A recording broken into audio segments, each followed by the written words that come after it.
Wahai Tuhan, ku tak layak ke surgamu,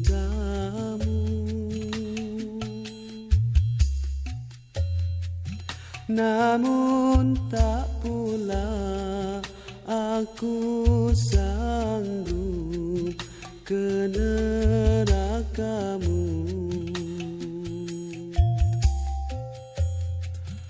Ampunkan dosaku, terimalah taubatku. Sesungguhnya Engkaulah pengampun dosa-dosa besar. Ilahilah tulil firdausi Allah, wala aqwa ala naril jahim.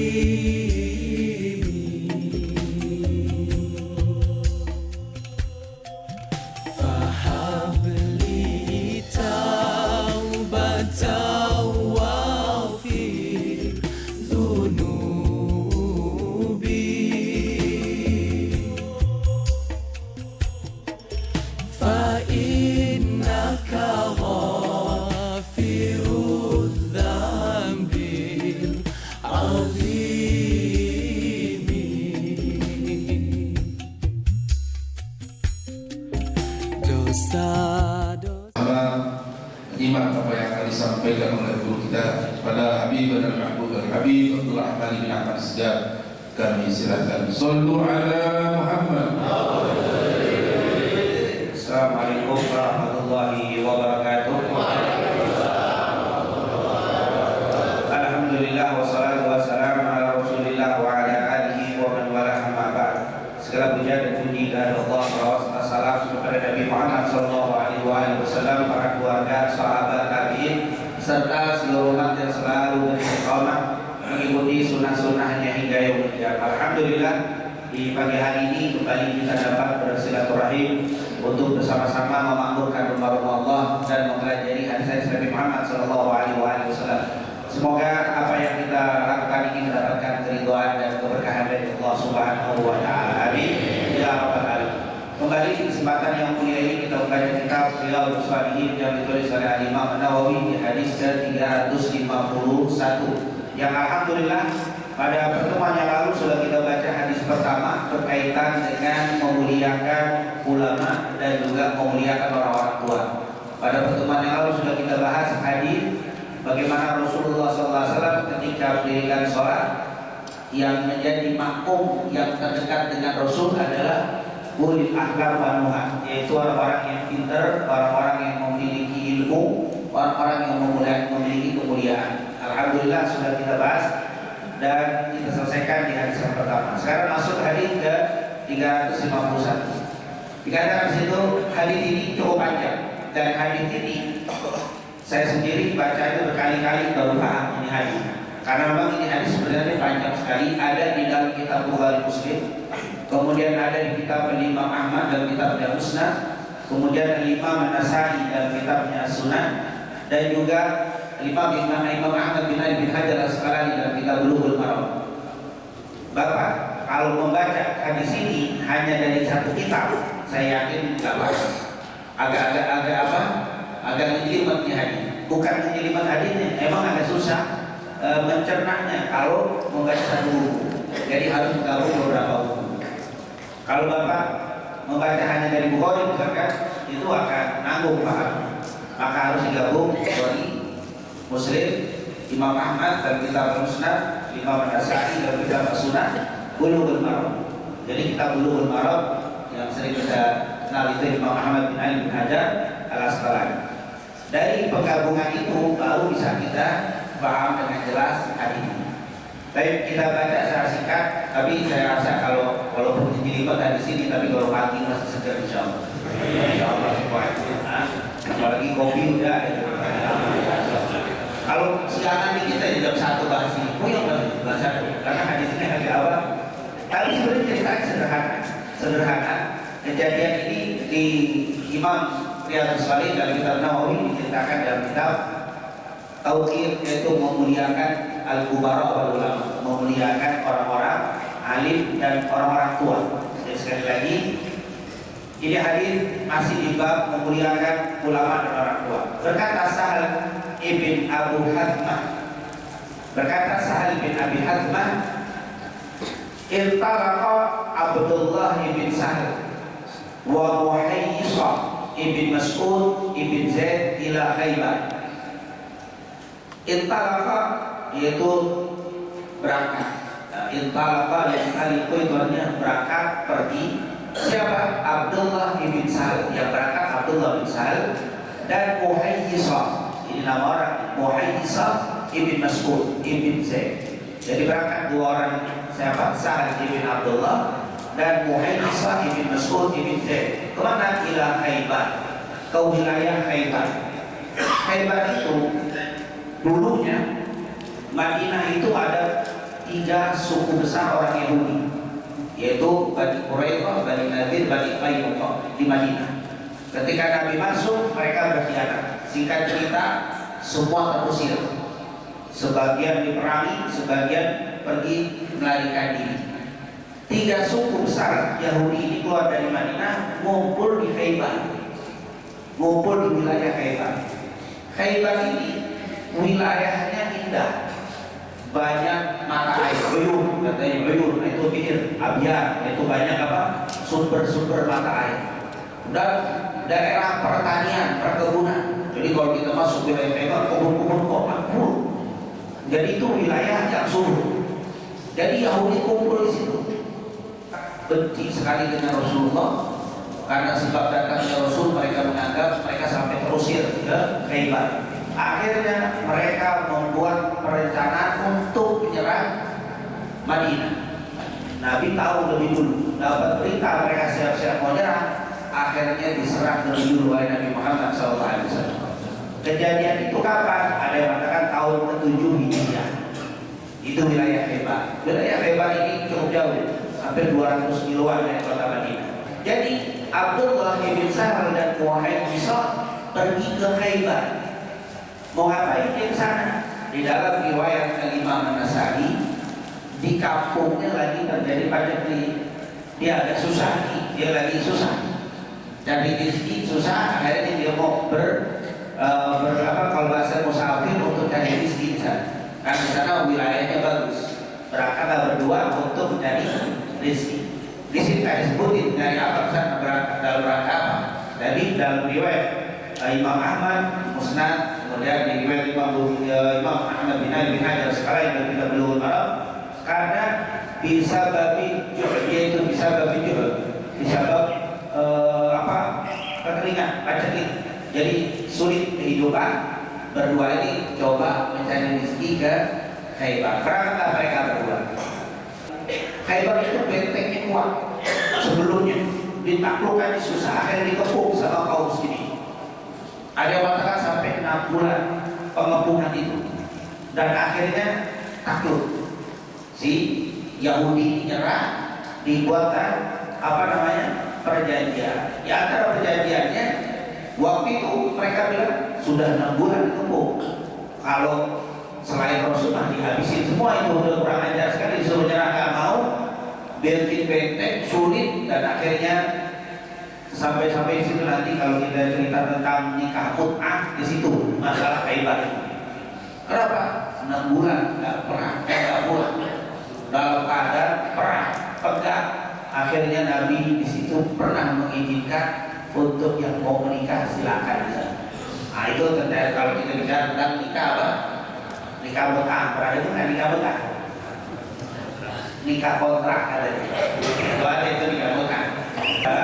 Bila di dalam satu majelis ada orang tua, kedepankan orang tua yang ngomong, jangan apa? Misalkan ada yang buka pertanyaan, ada yang tua-tua, yang tua dulu kasih.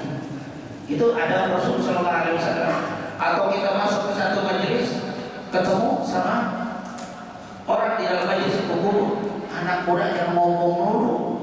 Sekarang orang yang ngoceh anak muda, ngoceh dulu orang tua itu. Justru anak muda lebih banyak menerima. Silakan, kecuali memang orang tua silakan yang muda dulu ngomong, baru kita ngomong. Jadi Rasulullah sudah nyuruh tuh kabir tidak melihat ini orang alim atau tidak alim, orang tua tetap harus dihormati.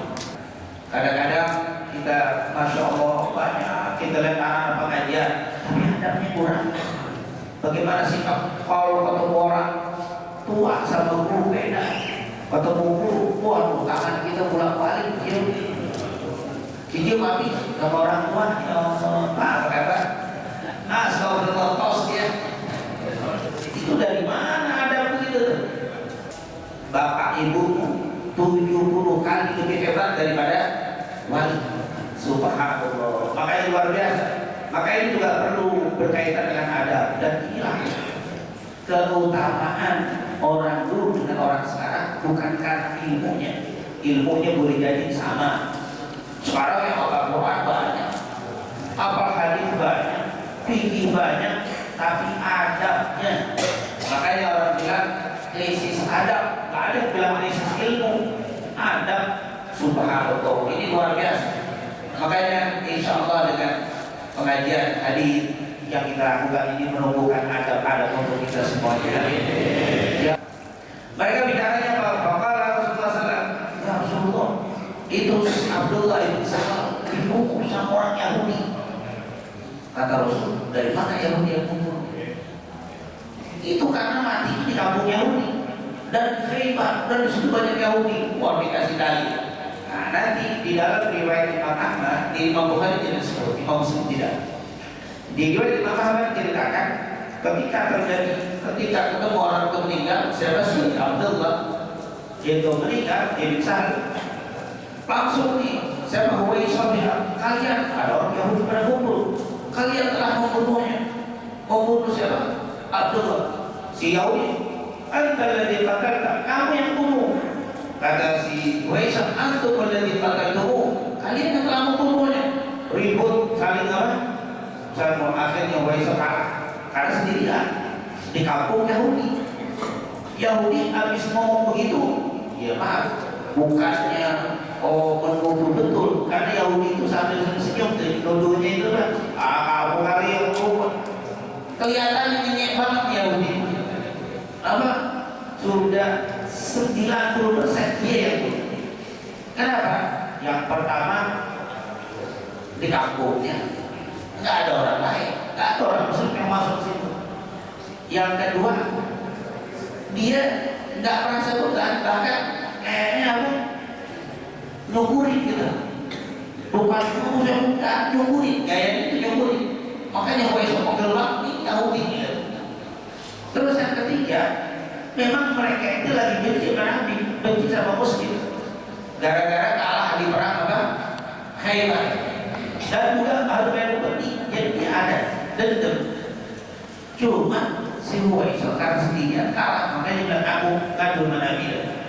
Huwaisah aku bukan apa menceritakan kejadiannya. Maka Rasulullah SAW setelah memberikan kemungkinan besar pembunuh Yahudi, Nabi bilang, atahlifuna, di dalam riwayat Imam Nasai bi khamsina yamina, di riwayat Bukhari bi khamsi yamina. Apakah kalian mau bersumpah? Atahlifun. Kamu ditanya Nabi, bukti kamu melihat nggak Yahudi membunuh itu? Di dalam riwayat lain, apakah kalian lihat orang Yahudi membunuh? Tidak ya. Kalau saya nggak lihat. Apakah kalian lihat mereka berdarah-darah bekasnya? Enggak ya Rasul. Apakah ada yang lain yang katakan Yahudi itu yang bunuh? Misalkan ada orang dia yang bunuh, dengar kan? Enggak ya Rasul. Nah, memang indikasinya 90% dari Yahudi. Tapi masalahnya nggak ada yang tahu, nggak ada yang lihat. Akhirnya Nabi bilang, atahlifu, maukah kalian bersumpah? Nih, saksi datangin itu berapa? Riwayat Imam Nasai 50, riwayat Imam Bukhari 5. Yang kuat ada 5. berikan kepadaku 5 saksi, kata Rasulullah. Bersumpah yaminan, demi Allah saya telah melihat bahwa Yahudi fulan telah membunuh fulan. Demi Allah 5 orang bersaksi. Yaminan itu di antara kalian memberikan apa? Kesaksian dengan menyebut nama Allah. Yaminan dengan sumpah. Demi Allah, wallahi, itu saya melihat fulan telah membunuh fulan. Berikan saksi. Wa tastahiquna qatilakum aw sahibakum, yaitu dengan menyebutkan siapa yang membunuhnya dengan jelas, yang membunuh atau siapa di antara kalian. Silakan. Bahwa ya Rasulullah, sahabat bilang nih, Muhayyisah dan Huwaisah, ya Rasulullah, kaifa nahlifu, ya Rasul, bagaimana kita bersumpah walam nashhad walam nara, sementara kami tidak menyaksikan dan tidak melihat, ya Rasul. Kata Nabi, kalau begitu tidak usah. Nggak bisa kita menghukum Yahudi gara-gara apa? Kecurigaan, walaupun 99% indikasinya ke dia, tapi masalahnya nggak ada yang saksi. Oh, itulah keadilan Nabi Muhammad SAW. Yahudi ini dipanggil sama Nabi. Berarti Muhammad panggil, yang ada yang waktu pembunuh panggil, dipanggil. Terus Yahudi tanya, Rasul tanya, apa kalian mau bunuh? Enggak ya, enggak, saya enggak bunuh. Yahudi ngomong ditanya begitu, enggak. Apakah kalian mau bersumpah? Iya, saya bersumpah. Bersumpah ya Rasul. Di dalam riwayat saya diminta Rasulullah panggil saya. Dia bersumpah dengan bahasa Ibrani dia, dengan bahasa kitabnya dia. Dia bersumpah, tapi nggak ngerti. Dipanggil saya terjemahkan. Dia bilang, demi Tuhannya Nabi Musa, kami tidak membunuh fulan, kami tidak membunuh. Berlima bersumpah. Kata Nabi, selesai. Mereka sudah bersumpah. Sahabat ini bilang, ya Rasulullah, kaifa nakhud aimana qaumin, ya Rasul, bagaimana kita percaya sama sumpahnya orang kafir nih, Yahudi? Kata Rasulullah, mau bilang apa? Kami juga nggak percaya, tapi dia sumpah, selesai. Kenapa? Karena kamu yang menuduh tidak bisa memberikan apa?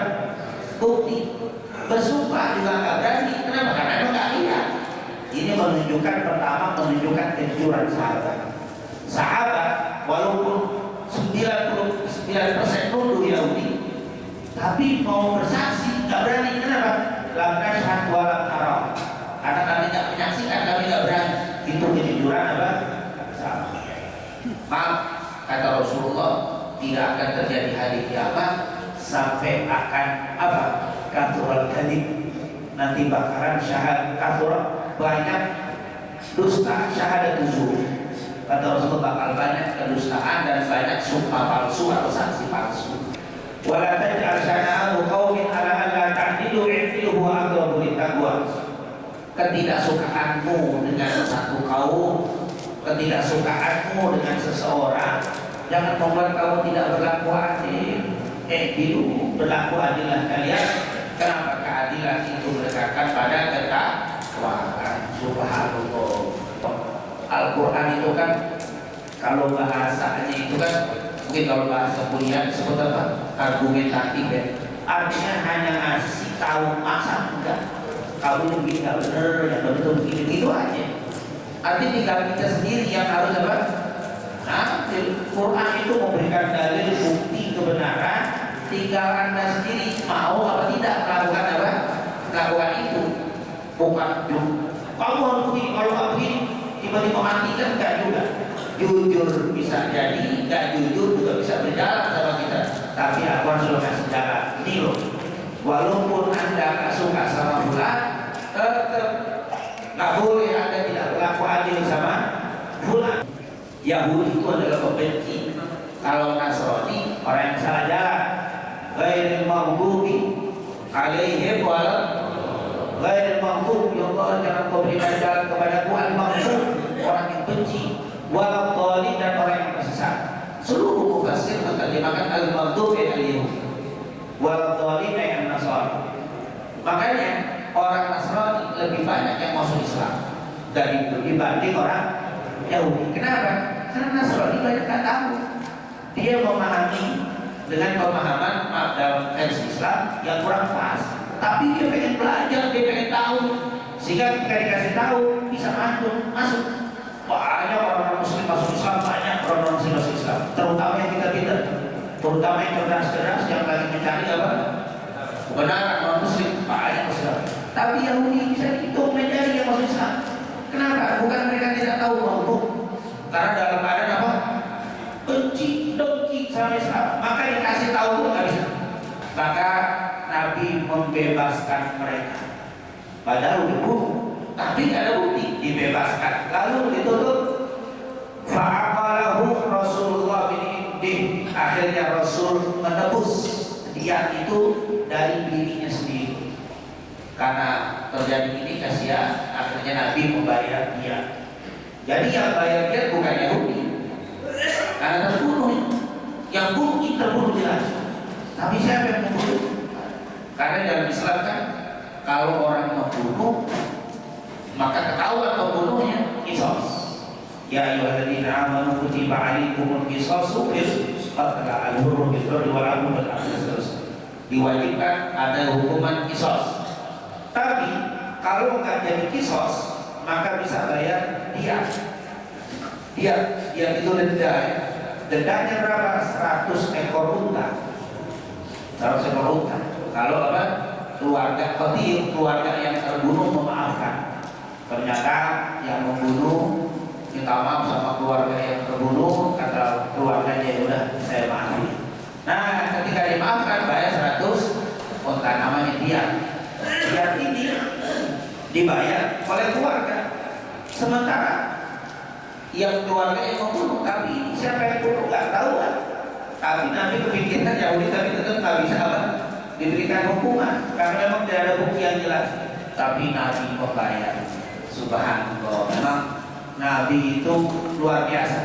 Itu karena An-Nabi aula bil mu'minin, orang Nabi itu lebih berhak terhadap orang mukmin.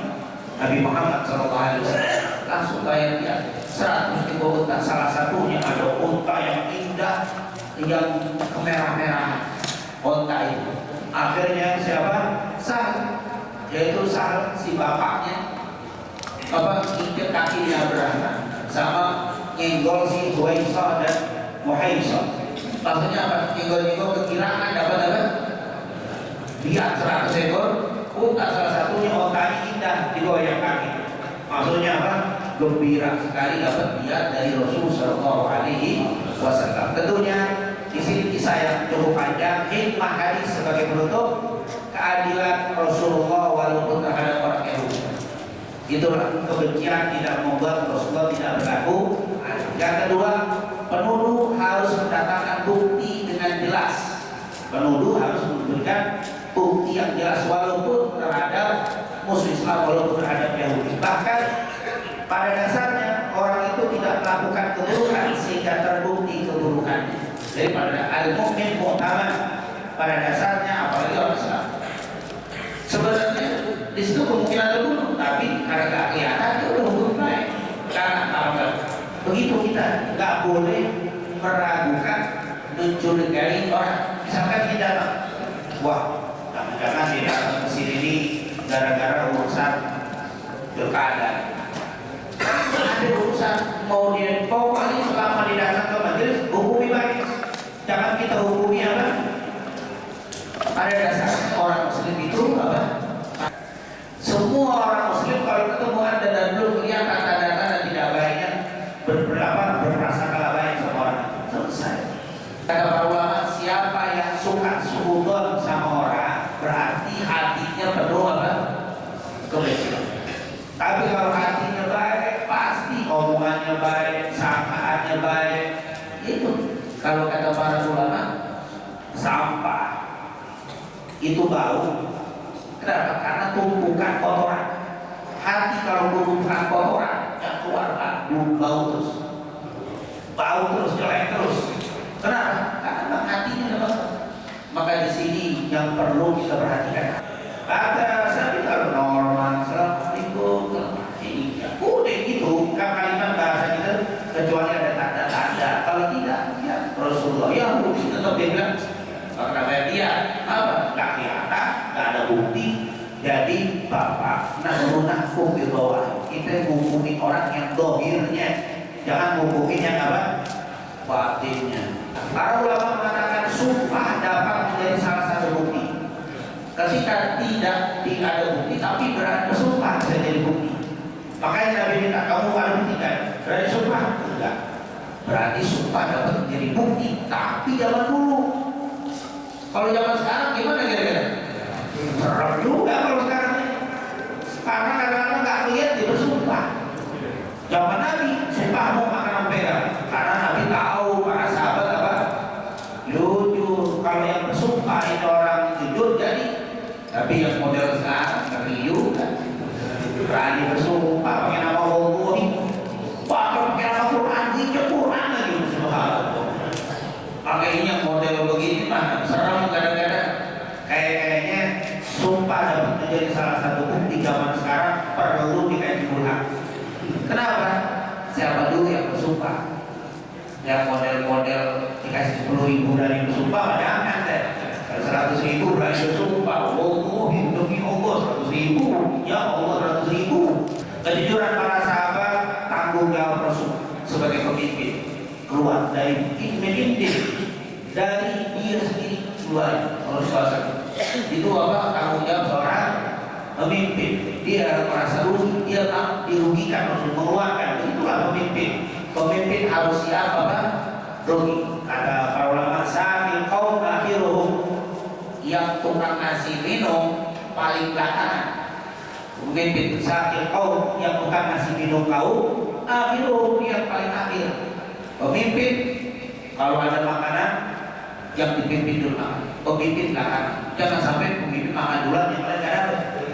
Dia siap mendahulukan apa? Kaum. Ini antum panitia di acara ini ngasih makan, jangan panitia nyimpen duluan. Karena ini untuk panitia dulu dibagiin. Ada tidak apa? Nah, panitia harus ada akhir dulu. Asik dulu. Makanya dia dulu konsumsi jangan kira bisa beresiko ada. Kalau begitu saat kau akhir paling terakhir itu kaumnya, jadi dia dulu. Begitu gaya Nabi Muhammad selesai. Terus itu kalau bagiin itu air itu paling terakhir. Jadi dia bagiin air kan dulu pakai itu ya orang Arab dia pakai itu dua. Dia paling akhir. Enggak ada orang kelas gurunya ya. Itu apa dulu Pak? Dia paling akhir. Begitulah seorang pemimpin harus paling pertama apa? Merasakan kesulitan dia yang harus paling sulit. Itu katakan ini apa? Tanggung jawab pemimpin. Sumpah orang muslim tidak dapat menjadi dalil atau bukti. Waktu dia bersumpah si imam Yahudi tadi, ya Rasulullah bagaimana kita ngambil Yahudi? Memang aslinya sumpahnya Yahudi, sumpahnya non muslim tidak beda. Jadi jangan ada yang mengatakan saya berpegang saksi pulang itu orang-orang non muslim bersumpah. Jangan dipegang. Tidak boleh dipegang orang sumpahnya orang non muslim. Kenapa? Tetap sah walaupun jujur. Karena kita urusan agama tidak bisa pegang sumpah. Yang kedua apa? Munafik. Sumpahnya munafik tidak bisa. Karena munafik itu mau ngobrol apa? Sumpah. Itu kan kalau iman junnatan itu mereka menjadikan sumpah itu sebagai benteng. Orang-orang munafik itu dikit-dikit sumpah ada diambil. Jadi yang bisa diambil sumpahnya seperti orang-orang yang beriman yang tidak berani bersumpah kecuali melihat dan menyaksikan. Wallahu a'lam bishawab. Itu saja yang bisa kita jelaskan. Sekali lagi semoga apa yang kita pelajari ini mendapatkan keberkahan dan keridhaan dari Allah Subhanahu wa taala. Semoga Allah selalu memberikan hidayah kepada kita untuk bisa mengikuti akhlak Nabi Muhammad sallallahu alaihi wasallam. Amin amin ya rabbal alamin. Assalamualaikum warahmatullahi wabarakatuh.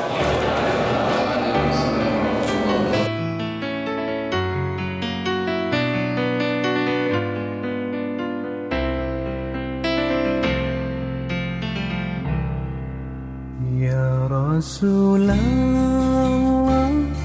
salamun alaik.